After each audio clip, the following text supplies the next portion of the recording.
Hi, this is Margaret, and I'm sitting on the shore of Lake Lily in Cape May Point looking at a great egret who's just standing there among the lily pads just for us.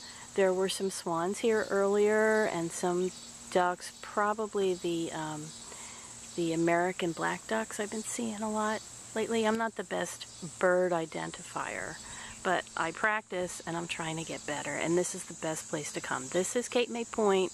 It's internationally known as a birding spot, and it's just gorgeous. This Lake Lily is a natural lake. It's spring fed, and it was the water source of the Quechua Mechi Indians who lived around here. The locals here are always finding arrowheads and other Indian artifacts, so we know they were here for a while, but then they got tired of it and they moved away, if you can imagine that.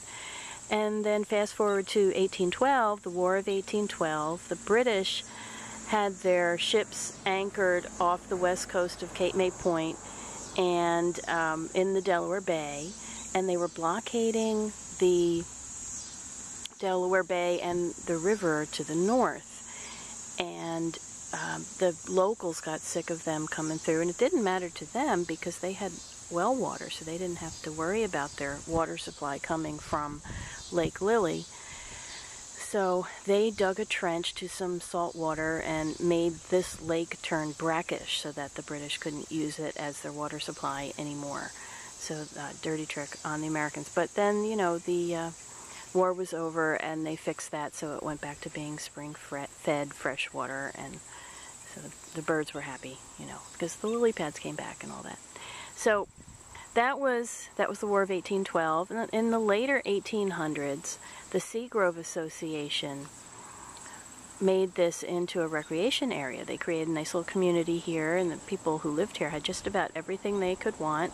And so they had this recreation area where they could rent boats and look at the birds and just hang out. There was never any swimming, really, because the water is too shallow, but, you know, little boats and things.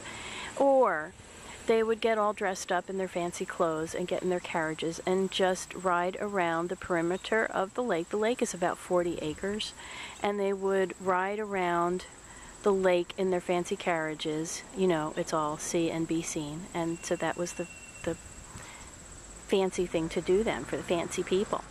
So yeah, that's Lake Lily. That little island there, that's not